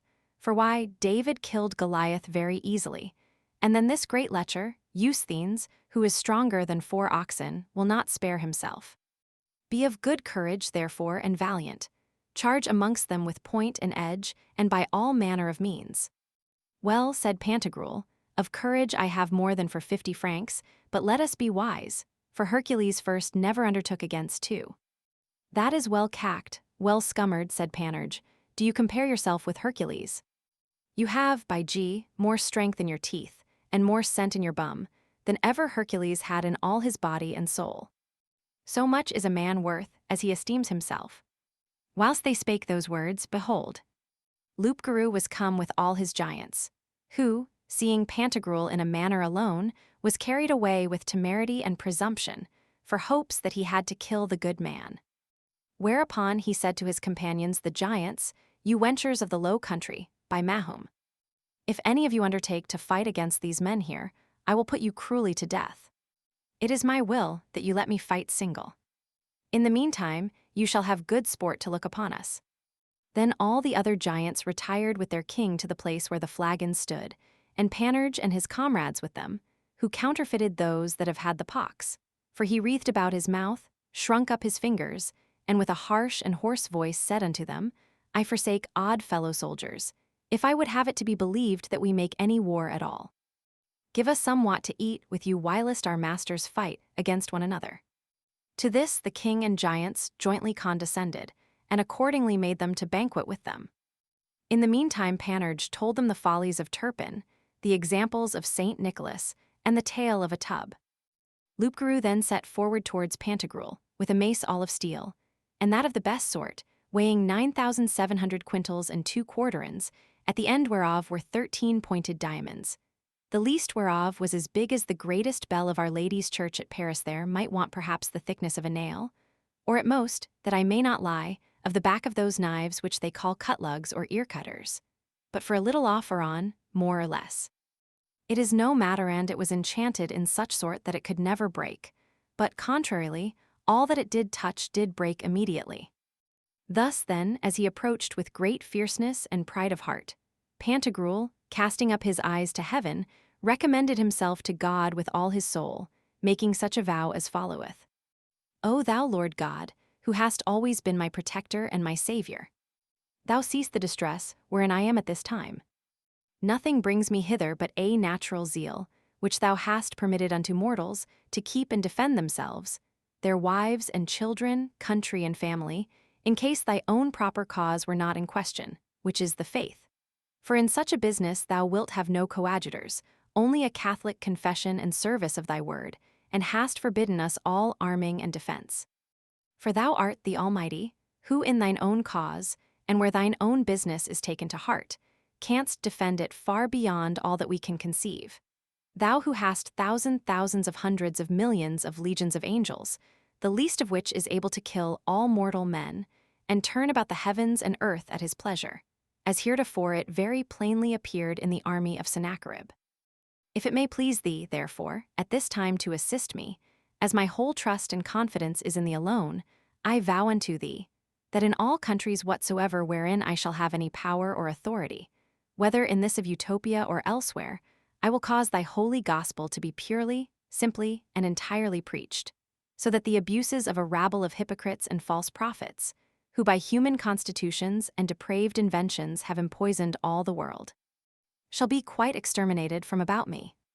This vow was no sooner made, but there was heard a voice from heaven saying, Hoc fac et vinces, that is to say, do this, and thou shalt overcome.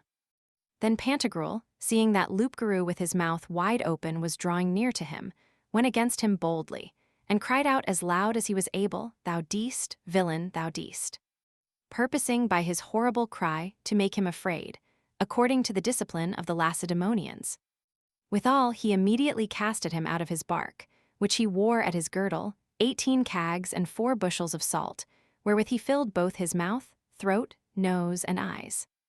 At this Loup-Garou was so highly incensed that, most fiercely setting upon him, he thought even then with a blow of his mace to have beat out his brains. But Pantagruel was very nimble, and had always a quick foot and a quick eye, and therefore with his left foot did he step back 1 pace, yet not so nimbly but that the blow, falling upon the bark, broke it in 4,000 pieces, and threw all the rest of the salt about the ground. Pantagruel, seeing that, most gallantly displayed the vigor of his arms, and, according to the art of the axe, gave him with the great end of his mast a home thrust a little above the breast. Then, bringing along the blow to the left side, with a slash struck him between the neck and shoulders. After that, advancing his right foot, he gave him a push upon the couillons with the upper end of his said mast, wherewith breaking the scuttle on the top thereof, he spilt 3 or 4 puncheons of wine that were left therein. Upon that Loup-Garou thought that he had pierced his bladder, and that the wine that came forth had been his urine. Pantagruel, being not content with this, would have doubled it by a side blow. But Loup-Garou, lifting up his mace, advanced 1 step upon him, and with all his force would have dashed it upon Pantagruel, wherein, to speak the truth, he so spritefully carried himself, that, if God had not succored the good Pantagruel, he had been cloven from the top of his head to the bottom of his milt. But the blow glanced to the right side by the brisk nimbleness of Pantagruel, and his mace sank into the ground above 13 foot, through a huge rock, out of which the fire did issue greater than 9,006 tons. Pantagruel, seeing him busy about plucking out his mace, which stuck in the ground between the rocks, ran upon him, and would have clean cut off his head, if by mischance his mast had not touched a little against the stock of Loup-Garou's mace, which was enchanted, as we have said before. By this means his mast broke off about 3 handfuls above his hand, whereat he stood amazed like a bell-founder, and cried out, "Ah, Panurge, where art thou?" Panurge, seeing that, said to the king and the giants, "By G, they will hurt one another if they be not parted." But the giants were as merry as if they had been at a wedding. Then Carpalin would have risen from thence to help his master. But one of the giants said unto him, "By Golfarin, the nephew of Mahum, if thou stir hence, I will put thee in the bottom of my breeches instead of a suppository, which cannot choose but do me good. For in my belly I am very costive, and cannot well cagger without gnashing my teeth and making many filthy faces." Then Pantagruel, thus destitute of a staff, took up the end of his mast, striking athwart and alongst upon the giant, but he did him no more hurt than you would do with a fillip upon a smith's anvil. In the meantime, Loup-Garou was drawing his mace out of the ground, and having already plucked it out, was ready therewith to have struck Pantagruel, who, being very quick in turning, avoided all his blows and taking only the defensive part in hand, until on a sudden he saw that Loup-Garou did threaten him with these words, saying, "Now, villain, will not I fail to chop thee as small as minced meat, and keep thee henceforth from ever making any more poor men athirst?" For then, without any more ado, Pantagruel struck him such a blow with his foot against the belly that he made him fall backwards, his heels over his head, and dragged him thus along at flay-buttock above a flight shot. Then Loup-Garou cried out, bleeding at the throat, "Mahum, Mahum, Mahum," at which noise all the giants arose to succor him. But Panurge said unto them, "Gentlemen, do not go, if will believe me, for our master is mad and strikes athwart and alongst, he cares not where, he will do you a mischief." But the giants made no account of it, seeing that Pantagruel had never a staff. And when Pantagruel saw those giants approach very near unto him, he took Loup-Garou by the 2 feet, and lift up his body like a pike in the air, wherewith, it being harnessed with anvils, he laid such heavy load amongst those giants armed with freestone, that, striking them down as a mason doth little knobs of stones, there was not one of them that stood before him whom he threw not flat to the ground. And by the breaking of this stony armor, there was made such a horrible rumble, as put me in mind of the fall of the butter tower of St. Stephen's at Bourges, when it melted before the sun. Panurge, with Carpalin and Eusthenes, did cut in the meantime the throats of those that were struck down, in such sort that there escaped not one. Pantagruel to any man's sight was like a mower, who with his scythe, which was Loup-Garou, cut down the meadow grass, to wit, the giants. But with this fencing of Pantagruel's, Loup-Garou lost his head, which happened when Pantagruel struck down one whose name was Riflin-Duel, or Pudding-Plunderer, who was armed cap-a-pie with grizen stones, one chip whereof splintering abroad cut off Epistemon's neck clean and fair. For otherwise the most part of them were but lightly armed with a kind of sandy brittle stone, and the rest with slates. At last, when he saw that they were all dead, he threw the body of Loupgarou as hard as he could against the city, where falling like a frog upon his belly in the great piazza thereof, he with the said fall killed a singed cat, a wet she-cat, a farting duck, and a bridled goose. Chapter 2.3. How Epistemon, who had his head cut off, was finally healed by Panurge, and of the news which he brought from the devils, and of the damned people in hell. This gigantal victory being ended, Pantagruel withdrew himself to the place of the flagons, and called for Panurge and the rest, who came unto him safe and sound, except Eusthenes, whom one of the giants had scratched a little in the face whilst he was about the cutting of his throat, and Epistemon, who appeared not at all. Whereat Pantagruel was so aggrieved that he would have killed himself. But Panurge said unto him, Nay, sir, stay a while, and we will search for him amongst the dead, and find out the truth of all. Thus as they went seeking after him, they found him stark dead, with his head between his arms all bloody. Then Eusthenes cried out, Ah, cruel death! Hast thou taken from me the perfectest amongst men? At which words Pantagruel rose up with the greatest grief that ever any man did see, and said to Panurge, Ha, my friend! The prophecy of your 2 glasses and the javelin staff was a great deal too deceitful. But Panurge answered, My dear bullies all, weep not one drop more, for, he being yet all hot, I will make him as sound as ever he was. In saying this, he took the head and held it warm forgainst his codpiece, that the wind might not enter into it. Eusthenes and Carpalin carried the body to the place where they had banqueted, not out of any hope that ever he would recover, but that Pantagruel might see it. Nevertheless Panurge gave him very good comfort, saying, If I do not heal him, I will be content to lose my head, which is a fool's wager. Leave off therefore, crying and help me.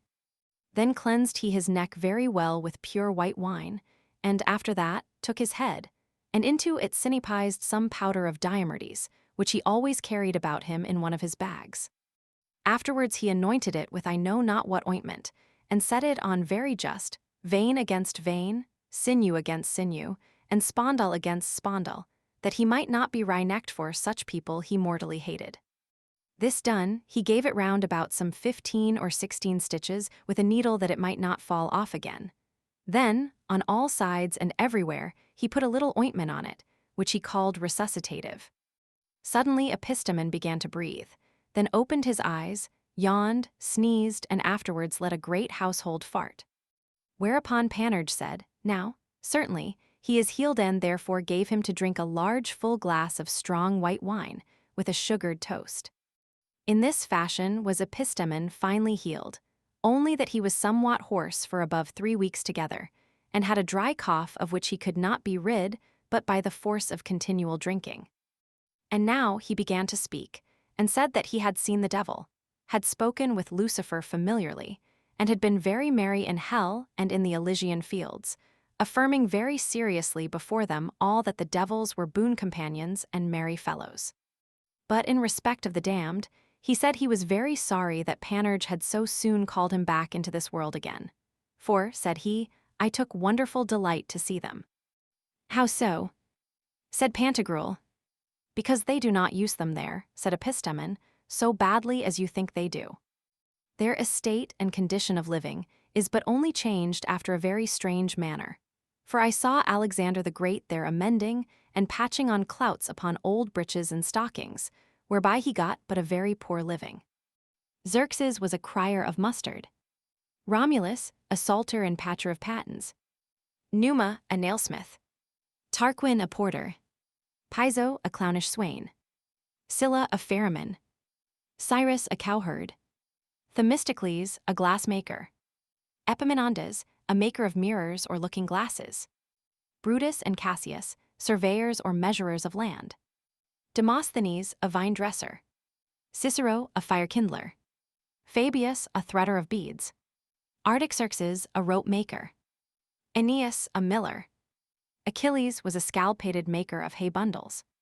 Agamemnon, a lickbox. Ulysses, a hay mower. Nestor, a doorkeeper or forester. Darius, a gold finder or Jake's farmer. Ancus Martius, a ship trimmer. Camillus, a foot post. Marcellus, a sheller of beans. Drusus, a taker of money at the doors of playhouses. Scipio Africanus, a crier of Lee in a wooden slipper. Asdrubal, a lantern maker. Hannibal, a kettle maker and seller of eggshells. Priamus, a seller of old clouts. Lancelot of the Lake was a flayer of dead horses. All the knights of the Round Table were poor day laborers, employed to row over the rivers of Cocytus, Phlegethon, Styx, Acheron, and Lethe, when my lords the devils had a mind to recreate themselves upon the water, as in the like occasion are hired the boatmen at Lyon, the gondoliers of Venice, and oars at London. But with this difference, that these poor knights have only for their fare a bob or flirt on the nose, and in the evening a morsel of coarse mouldy bread. Trajan was a fisher of frogs. Antoninus a lackey. Commodus a jet maker. Pertinax a peeler of walnuts. Lucullus a maker of rattles and hawksbells. Justinian a peddler. Hector a snapsaw scullion. Paris was a poor beggar. Cambyses a mule driver. Nero a bass-blind fiddler, or player on that instrument which is called a windbroach. Fierabras was his serving man, who did him 1,000 mischievous tricks, and would make him eat of the brown bread and drink of the turned wine when himself did both eat and drink of the best. Julius Caesar and Pompey were boatwrights and tighters of ships. Valentine and Orson did serve in the stoves of hell, and were sweat-rubbers in hot houses. Giglin and Govin were poor swineherds. Geoffrey with the great tooth was a tinder maker and seller of matches. Godfrey de Bouillon, a hood maker. Jason was a bracelet maker. Don Pietro de Castile, a carrier of indulgences. Morgan, a beer brewer. Huon of Bordeaux, a hooper of barrels. Pyrrhus, a kitchen scullion. Antiochus, a chimney sweeper. Octavian, a scraper of parchment. Nerva, a mariner. Pope Julius was a crier of pudding pies, but he left off wearing there his great buggerly beard. John of Paris was a greaser of boots. Arthur of Britain, an ungreaser of caps. Perceforest, a carrier of faggots. Pope Boniface VIII, a scummer of pots. Pope Nicholas III, a maker of paper. Pope Alexander, a rat-catcher. Pope Sixtus, an anointer of those that have the pox. What, said Pantagruel, have they the pox there too? Surely, said Epistemon, I never saw so many. There are there, I think, above 100 millions, for believe that those who have not had the pox in this world must have it in the other. Cotsbody, said Panurge, then I am free. For I have been as far as the whole of Gibraltar, reached unto the outmost bounds of Hercules, and gathered of the ripest. Augier the Dane was a furbisher of armor. The king Tigranes, a mender of thatched houses. Galen restored, a taker of mold-warps. The 4 sons of Iman were all tooth-drawers. Pope Calixtus was a barber of a woman's sine qua non. Pope Urban a bacon-picker. Melusina was a kitchen drudge-wench. Matabrune a laundress. Cleopatra a crier of onions. Helen a broker for chambermaids. Semiramis the beggar's lice-killer. Dido did sell mushrooms. Penthesilea sold cresses. Lucretia was an alehouse keeper. Hortensia a spinstress. Livia a grater of verdigris. After this manner, those that had been great lords and ladies here got but a poor scurvy wretched living there below. And on the contrary, the philosophers and others, who in this world had been altogether indigent and wanting, were great lords there in their turn. I saw Diogenes there strutted out most pompously, and in great magnificence, with a rich purple gown on him, and a golden scepter in his right hand. And which is more, he would now and then make Alexander the Great mad, so enormously would he abuse him when he had not well patched his breeches, for he used to pay his skin with sound bastinadoes. I saw Epictetus there, most gallantly apparelled after the French fashion, sitting under a pleasant arbor, with store of handsome gentlewomen, frolicking, drinking, dancing, and making good cheer, with abundance of crowns of the sun. Above the lattice were written these verses for his device: to leap and dance, to sport and play, and drink good wine both white and brown, or nothing else do all the day but tell bags full of many a crown. When he saw me, he invited me to drink with him very courteously, and I being willing to be entreated, we tippled and choppened together most theologically. In the meantime came Cyrus to beg 1 farthing of him for the honor of Mercury, therewith to buy a few onions for his supper. No, no, said Epictetus, I do not use in my almsgiving to bestow farthings. Hold, thou varlet, there's a crown for thee, be an honest man. Cyrus was exceeding glad to have met with such a booty, but the other poor rogues, the kings that are there below, as Alexander, Darius, and others, stole it away from him by night. I saw Pathelin, the treasurer of Rhadamanthus, who, in cheapening the pudding pies that Pope Julius cried, asked him how much a dozen. 3 blanks, said the Pope. Nay, said Pathelin, 3 blows with a cudgel. Lay them down here, you rascal, and go fetch more. The poor Pope went away weeping, who, when he came to his master, the pie-maker, told him that they had taken away his pudding pies. Whereupon his master gave him such a sound lash with an eel-skin, that his own would have been worth nothing to make bagpipe bags of. I saw Master John Le Maire there personate the Pope in such fashion that he made all the poor kings and popes of this world kiss his feet, and taking great state upon him, gave them his benediction, saying, Get the pardons, rogues, get the pardons, they are good cheap. I absolve you of bread and pottage, and dispense with you to be never good for anything. Then, calling Calet and Tribulet to him, he spoke these words, My lords the cardinals, dispatch their bulls, to wit, to each of them a blow with a cudgel upon the reins. Which accordingly was forthwith performed. I heard Master Francis Villain ask Xerxes, how much the mess of mustard? 1 farthing, said Xerxes. To which the said villain answered, The pox take thee for a villain. As much of square-eared wheat is not worth half that price, and now thou offerest to enhance the price of victuals. With this he pissed in his pot, as the mustard-makers of Paris used to do.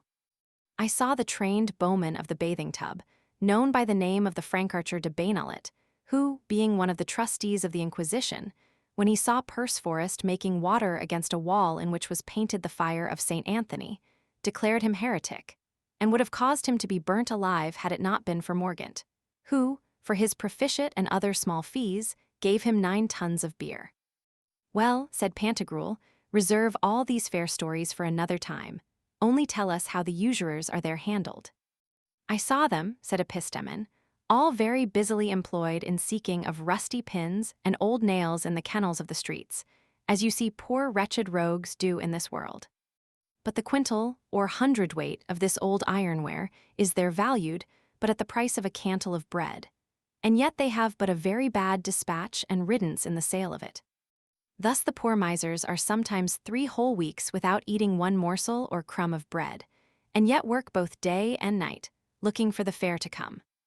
Nevertheless, of all this labor, toil, and misery, they reckon nothing, so cursedly active they are in the prosecution of that their base calling, in hopes, at the end of the year, to earn some scurvy penny by it. Come, said Pantagruel, let us now make ourselves merry 1 bout, and drink, my lads, I beseech you, for it is very good drinking all this month. Then did they uncase their flagons by heaps and dozens, and with their leaguer provision made excellent good cheer. But the poor King Anarchus could not all this while settle himself towards any fit of mirth. Whereupon Panurge said, Of what trade shall we make my lord the king here, that he may be skillful in the art, when he goes thither to sojourn amongst all the devils of hell? Indeed, said Pantagruel, that was well advised of thee. Do with him what thou wilt, I give him to thee. Gramercy, said Panurge, the present is not to be refused, and I love it from you. Chapter 2.31 How Pantagruel entered into the city of the Amorots, and how Panurge married King Anarchus to an old lantern-carrying hag, and made him a crier of green sauce. After this wonderful victory, Pantagruel sent Carpalin unto the city of the Amorots to declare and signify unto them how the King Anarchus was taken prisoner, and all the enemies of the city overthrown.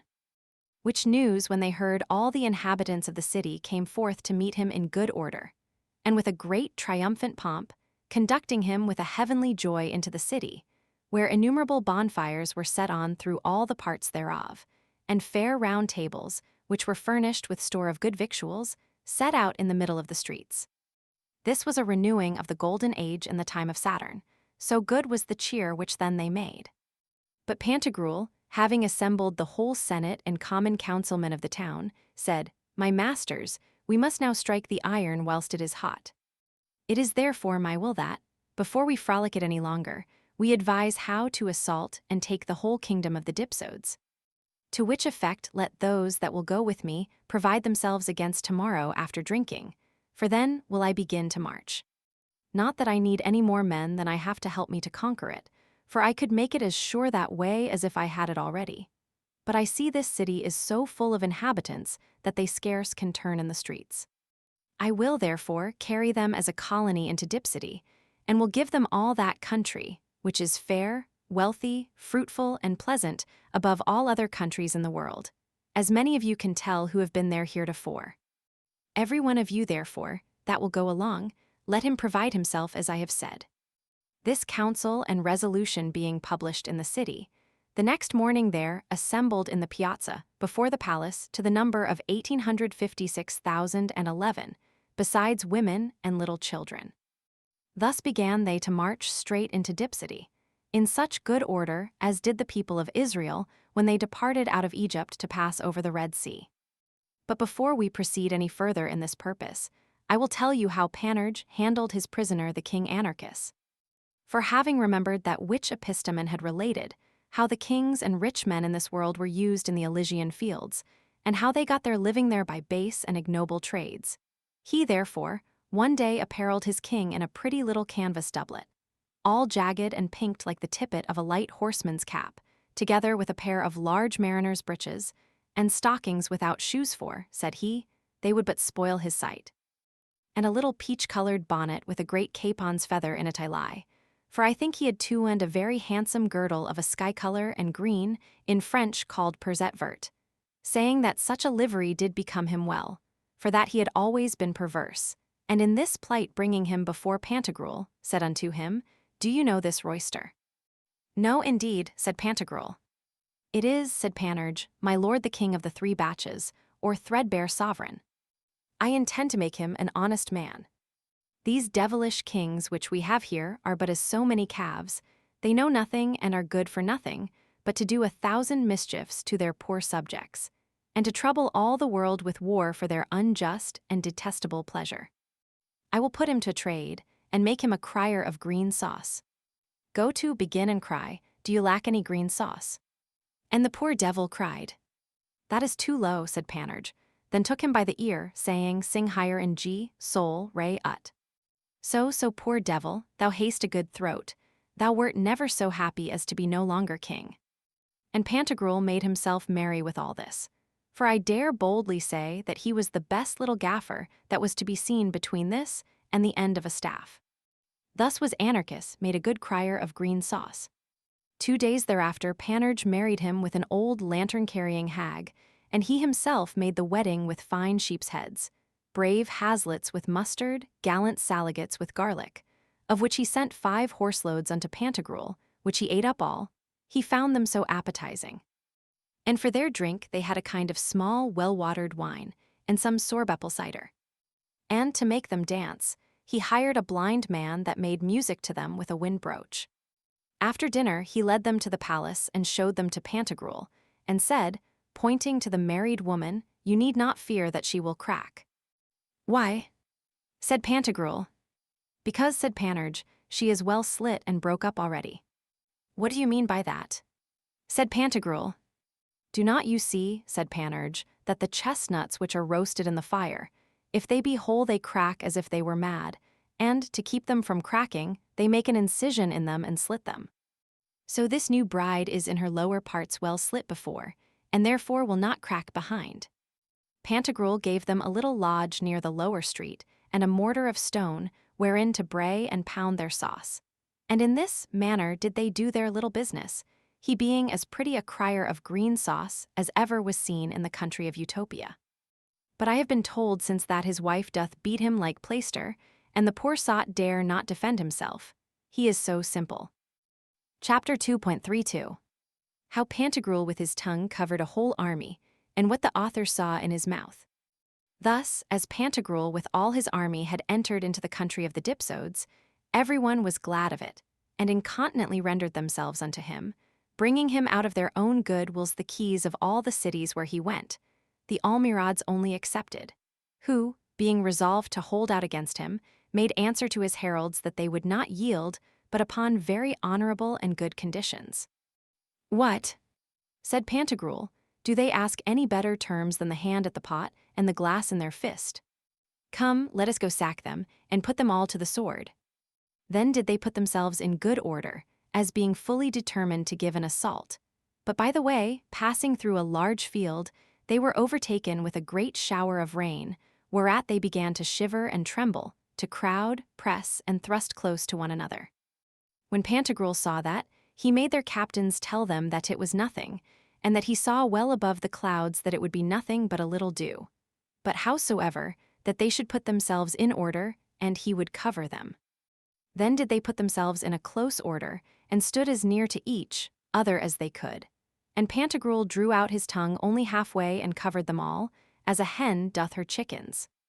In the meantime, I, who relate to you these so veritable stories, hid myself under a burdock leaf, which was not much less in largeness than the arch of the bridge of Montreble. But when I saw them thus covered, I went towards them to shelter myself likewise, which I could not do, for that they were so, as the saying is, at the yard's end there is no cloth left. Then, as well as I could, I got upon it, and went along full 2 leagues upon his tongue, and so long marched that at last I came into his mouth. But O gods and goddesses! What did I see there? Jupiter confound me with his trisulc lightning if I lie. I walked there as they do in Sophia, at Constantinople, and saw their great rocks. Like the mountains in Denmark, I believe that those were his teeth. I saw also fair meadows, large forests, great and strong cities not a jot less than Lyons or Poictiers. The first man I met with there was a good honest fellow planting coleworts, whereat being very much amazed, I asked him, my friend, what dost thou make here? I plant coleworts, said he. But how and wherewith? Said I. Ha, sir, said he, everyone cannot have his ballocks as heavy as a mortar, neither can we be all rich. Thus do I get my poor living, and carry them to the market to sell in the city which is here behind. Jesus, said I, is there here a new world? Sure, said he, it is never a jot new, but it is commonly reported that, without this, there is an earth, whereof the inhabitants enjoy the light of a sun and a moon, and that it is full of and replenished with very good commodities. But yet this is more ancient than that. Yea, but, said I, my friend, what is the name of that city whither thou carriest thy coleworts to sell? It is called Asfarage, said he, and all the indwellers are Christians, very honest men, and will make you good cheer. To be brief, I resolved to go thither. Now in my way, I met with a fellow that was lying in wait to catch pigeons, of whom I asked, my friend, from whence come these pigeons? Sir, said he, they come from the other world. Then I thought that, when Pantagruel yawned, the pigeons went into his mouth in whole flocks, thinking that it had been a pigeon house. Then I went into the city, which I found fair, very strong, and seated in a good air. But at my entry the guard demanded of me my pass or ticket. Whereat I was much astonished, and asked them, my masters, is there any danger of the plague here? O Lord, said they die hard by here so fast that the cart runs about the streets. Good God, said I, and where? Whereunto they answered that it was in Larynx and Pharynx, which are 2 great cities such as Rouen and Nantes, rich and of great trading. And the cause of the plague was by a stinking and infectious exhalation, which lately vapored out of the abysms, whereof there have died above 22,000, and 70,016 persons within this sevennight. Then I considered, calculated, and found that it was a rank and unsavory breathing which came out of Pantagruel's stomach when he did eat so much garlic, as we have aforesaid. Parting from thence, I passed amongst the rocks, which were his teeth, and never left walking till I got up on one of them. And there I found the pleasantest places in the world, great large tennis courts, fair galleries, sweet meadows, store of vines, and an infinite number of banqueting summer outhouses in the fields, after the Italian fashion, full of pleasure and delight, where I stayed full 4 months, and never made better cheer in my life as then. After that, I went down by the hinder teeth to come to the chaps. But in the way I was robbed by thieves in a great forest that is in the territory towards the ears. Then, after a little further traveling, I fell upon a pretty petty village truly, I have forgot the name of it where I was yet merrier than ever, and got some certain money to live by. Can you tell how? By sleeping. For there they hire men by the day to sleep, and they get by it 6 pence a day, but they that can snort hard get at least 9 pence. How I had been robbed in the valley I informed the senators, who told me that, in very truth, the people of that side were bad livers and naturally thievish, whereby I perceived well that, as we have with us the countries Cisalpine and Transalpine, that is, be hither and beyond the mountains, so have they there the countries Sidentine and Tradentine, that is, be hither and beyond the teeth. But it is far better living on this side, and the air is purer. Then I began to think that it is very true which is commonly said, that the one half of the world knoweth not how the other half liveth, seeing none before myself had ever written of that country, wherein are above 25 kingdoms inhabited, besides deserts and a great arm of the sea. Concerning which purpose have composed a great book, entitled The History of the Thraughtias, because they dwell in the throat of my master Pantagruel. At last I was willing to return, and passing by his beard, I cast myself upon his shoulders, and from thence slid down to the ground and fell before him. As soon as I was perceived by him, he asked me, Whence comest thou, Alcafribas? I answered him, Out of your mouth, my lord. And how long hast thou been there? Said he. Since the time, said I, that you went against the Almirades. That is about 6 months ago, said he. And wherewith didst thou live? What didst thou drink? I answered, My lord, of the same that you did, and of the daintiest morsels that passed through your throat I took toll. Yea, but, said he, where didst thou shite? In your throat, my lord, said I. Ha. Thou art a merry fellow, said he. We have with the help of God conquered all the land of the Dipsodes. I will give thee the chasseline, or lairdship of Salmigondin. Gramercy, my lord, said I, you gratify me beyond all that I have deserved of you. Chapter 2.33 How Pantagruel became sick, and the manner how he was recovered. A while after this the good Pantagruel fell sick, and had such an obstruction in his stomach that he could neither eat nor drink. And because mischief seldom comes alone, a hot piss seized on him, which tormented him more than you would believe. His physicians nevertheless helped him very well, and with store of lenitives and diuretic drugs made him piss away his pain. His urine was so hot that since that time it is not yet cold, and you have of it in divers places of France, according to the course that it took, and they are called the hot baths, as at Codritz, at Limis, at Dast, at Ballervie Ballaruck, at Neric, at Bourbonancy, and elsewhere in Italy, at Mongrose, at Apone, at Sancto Petro de Padua, at St. Helen, at Casanuova, at St. Bartholomew, in the county of Boulogne, at the Porret, and 1,000 other places. And I wonder much at a rabble of foolish philosophers and physicians, who spend their time in disputing whence the heat of the said waters cometh, whether it be by reason of borax, or sulphur, or alum, or saltpeter, that is within the mine. For they do nothing but dote, and better were it for them to rub their arse against a thistle than to waste away their time thus in disputing of that, whereof they know not the original. For the resolution is easy, neither need we to inquire any further than that the said baths came by a hot piss of the good Pantagruel. Now to tell you after what manner he was cured of his principal disease. Let pass how for a minerative or gentle potion he took 400-pound weight of colophoniac scammony, 60 cartloads of cassia, and 11,900-pound weight of rhubarb, besides other confused jumblings of sundry drugs. You must understand that by the advice of the physicians it was ordained that what did offend his stomach should be taken away, and therefore they made 17 great balls of copper, each whereof was bigger than that which is to be seen on the top of St. Peter's Needle at Rome, and in such sort that they did open in the midst and shut with a spring. Into one of them entered one of his men carrying a lantern and a torch lighted, and so Pantagruel swallowed him down like a little pill.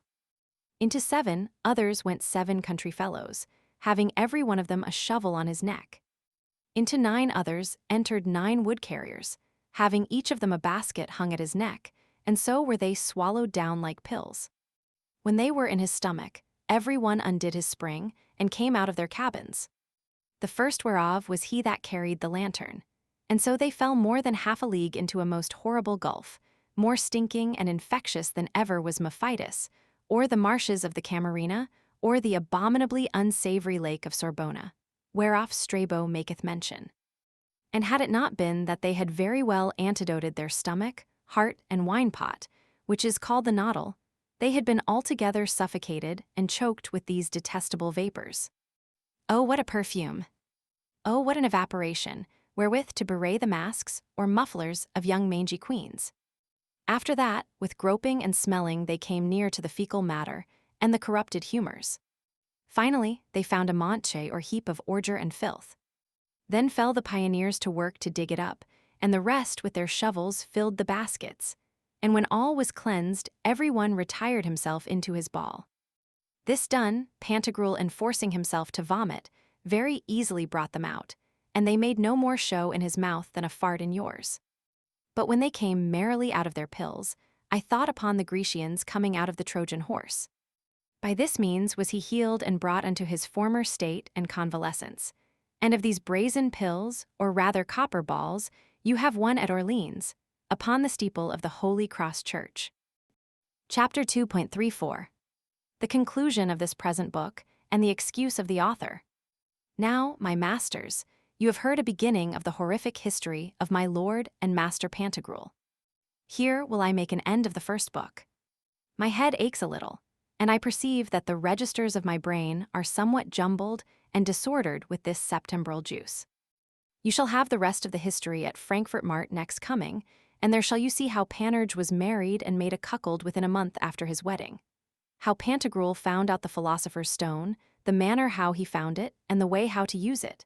How he passed over the Caspian mountains, and how he sailed through the Atlantic Sea, defeated the cannibals, and conquered the Isles of Pearls.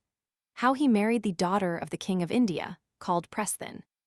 How he fought against the devil and burnt up 5 chambers of hell, ransacked the great black chamber, threw Proserpina into the fire, broke 5 teeth to Lucifer, and the horn that was in his arse. How he visited the regions of the moon to know whether indeed the moon were not entire and whole, or if the women had 3/4 of it in their heads, and 1,000 other little merriments all veritable. These are brave things truly. Good night, gentlemen. Pardonate me, and think not so much upon my faults that you forget your own. If you say to me, master, it would seem that you were not very wise in writing to us these flimflam stories and pleasant fooleries. I answer you that you are not much wiser to spend your time in reading them. Nevertheless, if you read them to make yourselves merry, as in manner of pastime I wrote them, you and I both are far more worthy of pardon than a great rabble of squint-minded fellows, dissembling and counterfeit saints, demure lookers, hypocrites, pretended zealots, tough friars, buskin monks, and other such sects of men, who disguise themselves like maskers to deceive the world. For, whilst they give the common people to understand that they are busied about nothing but contemplation and devotion, in fastings and maceration of their sensuality, and that only to sustain and augment the small frailty of their humanity it is so far otherwise that, on the contrary, God knows what cheer they make. Et curios simulant, said Bacchanalia vivunt. You may read it in great letters in the coloring of their red snouts, and gulching bellies as big as a ton, unless it be when they perfume themselves with sulphur. As for their study, it is wholly taken up in reading of Pantagruelian books, not so much to pass the time merrily as to hurt someone or other mischievously, to wit, in articling, soul-articling, rhinecifying, buttock-stirring, ballocking, and diabliculating, that is, calumniating. Wherein they are like unto the poor rogues of a village that are busy in stirring up and scraping in the ordure and filth of little children, in the season of cherries and gins, and that only to find the kernels, that they may sell them to the druggists to make thereof pomander oil. Fly from these men, abhor and hate them as much as I do, and upon my faith you will find yourselves the better for it. And if you desire to be good Pantagruelists, that is to say, to live in peace, joy, health, making yourselves always merry, never trust those men that always peep out at one hole. End of Book 2. Book 3. The third book. François Rabelais to the soul of the deceased Queen of Navarre. Abstracted soul, ravished with ecstasies gone back, and now familiar in the skies, thy former host, thy body, leaving quite, which to obey thee always took delight, obsequious, ready now from motion fray? Senseless, and as it were in apathy, wouldst thou not issue forth for a short space, from that divine, eternal, heavenly place, to see the third part in this earthy cell of the brave acts of good Pantagruel?